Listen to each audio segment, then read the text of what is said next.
Welcome back to our channel Razeena Niyas. അപ്പോൾ evening വ്ലോഗിലേക്ക് എല്ലാവർക്കും സ്വാഗതം കേട്ടോ. അപ്പോൾ ഇപ്പൊ സമയം വന്നിട്ട് 4 മണി ആയിട്ടുണ്ട്.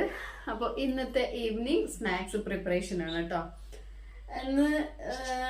ഇന്നെന്താ സ്പെഷ്യൽ ആക്കുക? ഇന്നൊരു പുട്ടാണ് കേട്ടോ. പുട്ടെന്ന് വെച്ചാൽ സാധാരണ പുട്ടല്ല. നമ്മള് പണ്ട് ഈ ചിരട്ടയിലെല്ലാം നമ്മളിങ്ങനെ മണ്ണപ്പം ചുട്ട് കഴിക്കൂലേ, ആ ഒരു രീതിയിൽ പണ്ടെല്ലാം ചിരട്ടയിൽ ഉണ്ടാക്കണുണ്ടായി എന്ന് പറയുന്നത് കേട്ടിട്ടുണ്ട് കേട്ടോ. അപ്പോൾ ഇപ്പൊ അതുപോലെയുള്ള നമ്മൾ കുക്കറിന്റെ മുകളിൽ വെക്കാൻ പറ്റുന്ന രീതിയിലുള്ള സംഭവമെല്ലാം വന്നിട്ടുണ്ടല്ലേ. അപ്പൊ അതൊരെണ്ണം മേടിച്ചിട്ടുണ്ടായിരുന്നു ഞാന്. അപ്പൊ അതില് ഞാൻ ഇന്ന് പുട്ടുണ്ടാക്കി നോക്കാം കേട്ടോ. കുക്കറിന്റെ മുകളിൽ വെച്ചിട്ടാണ് അതിൽ പുട്ടുണ്ടാക്കണേ. ഒരു പ്രാവശ്യത്തിന് ഒന്നേ പറ്റുള്ളൂ. ഞാനതൊന്ന് എടുക്കട്ടെ, ഒരു മിനിറ്റ്. ഇതാ ഞാൻ മിനിഞ്ഞാണിത് ഓൺലൈനിൽ കൊണ്ടുവരുത്തിയതാട്ടാ. നല്ല രസമുണ്ടല്ലേ.